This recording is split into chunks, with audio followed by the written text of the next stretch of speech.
ಏಕಾಕಿದ 5ನೇ ಚಾಪ್ಟರ್ ಅಂದ್ರೆ final chapter release ಆಗೈತಿ. ಬರ್ರಿ ಇದ್ರ ಬಗ್ಗೆ ಮಾತಾಡೋಣ.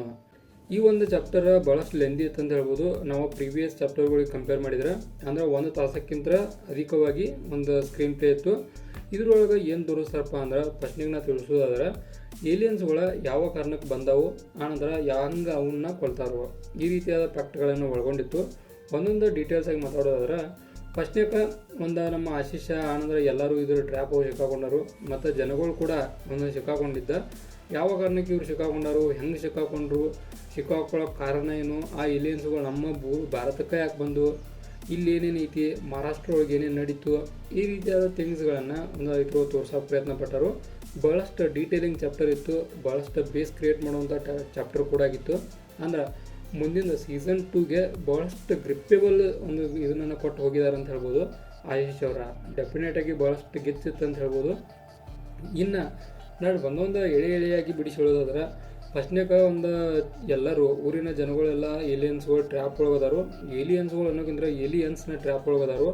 ಒಬ್ಬ ಏಲಿಯನ್ಸ್ ಐತದ, ಅದು ನಮ್ಮ ಭಾರತಕ್ಕೆ ಬಂದೈತಿ. ಅದರೊಳಗೂ ಮಹಾರಾಷ್ಟ್ರ ಒಳಗೆ ಅದಕ್ಕೆ ಬೇಕಾಗಿರುವಂಥ ಒಂದಷ್ಟು ಅವಕ್ಕೆ ಏನು ಅನ್ಬೋದು, ಕಲ್ಲು ಅನ್ಕೋರಿ, ಆ ಒಂದು ವಿಚಿತ್ರ ರೀತಿಯ ಕಲ್ಲನ್ನು ಹುಡುಕಾಡ್ದವು ಬಂದವು. ಆ ಕಲ್ಲು ಅವಕ್ಕೆ ಸಿಕ್ಕರೆ ಅವ ಬದುಕ್ತಾವಂತ ಇದೇ ಕಾನ್ಸೆಪ್ಟ್ ಐತೆ ಕೊಡ್ತಾ. ಆ ಕಾರಣಕ್ಕೆ ಇಲ್ಲಿ ಬಂದ ನಮ್ಮ ಭೂಮಿ ಒಳಗೆ ಬಂದ ನಮ್ಮ ಜನಗಳನ್ನೆಲ್ಲ ಕೊಲ್ಲಕ್ಕೆ ನಿಂತಾವು.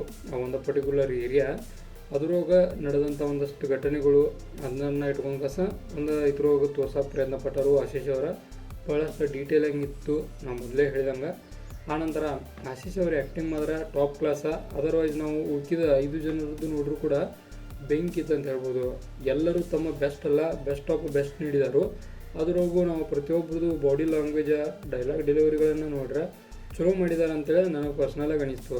ಆನಂತರ ಓವರಾಲಾಗಿ 5ನೇ ಚಾಪ್ಟರ್ನ ನೋಡ್ಕಸ ನನ್ನ ಕಡೆಯಿಂದ 5 ಸ್ಟಾರ್ಗೆ 5 ಸ್ಟಾರ್ನ ಕೊಡ್ತಾನು. ಡೆಫಿನೆಟಾಗಿ 5 ಸ್ಟಾರ್ಗೆ 5 ಸ್ಟಾರ್ ಕೊಡುವಂಥ ಒಂದು ಕಂಟೆಂಟನ್ನು ಒಳಗೊಂಡ ಕಾರಣ 5 ಸ್ಟಾರ್ಗೆ 5 ಸ್ಟಾರ. ಇನ್ನು ಆಶೀಶ್ ಅವ್ರ ಬಗ್ಗೆ ಮಾತಾಡೋದಾದ್ರೆ ಡೆಫಿನೆಟಾಗಿ ಇವ್ರಿಗೊಂದು ಸಲ್ಯೂಟ. ಆನಂತರ ಭಾಳಷ್ಟು ಗ್ರಿಪ್ಪೇಬಲ್ ಸ್ಟೋರಿಯನ್ನು ರಿಟರ್ನ್ ಮಾಡಿದ್ದಾರೆ ಅಂತ ಹೇಳ್ಬೋದು. ರಿಟರ್ನ್ ಮತ್ತು ಡೈರೆಕ್ಟ್ ಮಾಡಿದ್ದು ಇವರ. ಆನಂತರ ಸ್ಕ್ರೀನ್ ಪ್ಲೇ ಕೂಡ ಇವ್ರದೇ ಇರ್ತೈತಿ, ಡೈಲಾಗ್ ಕೂಡ ಇವ್ರೂ ಇರ್ತಾವೆ. ಅಂದ್ರೆ ಎಲ್ಲಕ್ಕೂ ಮೇನ್ ಕಾರಣೀಭೂತ ಯಾರ ಆಶೀಶ್ ಅವರ. ಡೆಫಿನೆಟಾಗಿ ಒಂದು ಚಲೋ ಮುನ್ನಡೆಯನ್ನು ಸಾಗಿಸ್ಕೊಂಡು ಹೊಕ್ಕಾರು ಅನ್ನೋ ಒಂದು ಭರವಸೆಯನ್ನು ನೀಡಿದರು. ಇನ್ನು ಸೀಸನ್ 2 ಕೂಡ ಡಿಪೈಯನ್ನು ಹಾಕಿ ಹೋಗಿದ್ದಾರೆ. ಸೀಸನ್ 2 ಆದಷ್ಟು ಬೇಗ ಬರ್ತೈತಿ. ಅದು ಯಾವಾಗ ಬರ್ತೈತೆ ಅಂತೇಳಿ ಇವರ ತಿಳಿಸ್ಬೇಕು. ಅಲ್ಲಿ ಮಟ್ಟ ಗೊತ್ತಾಗೋದಿಲ್ಲ. ಒಂದಷ್ಟು ಇದ್ರೊಳಗೆ ಇದ್ರ ಮ್ಯಾಗ ಟ್ರೇಟರ್ ಮ್ಯಾಗ ಕೂಡ ಹೋಗಿತ್ತು.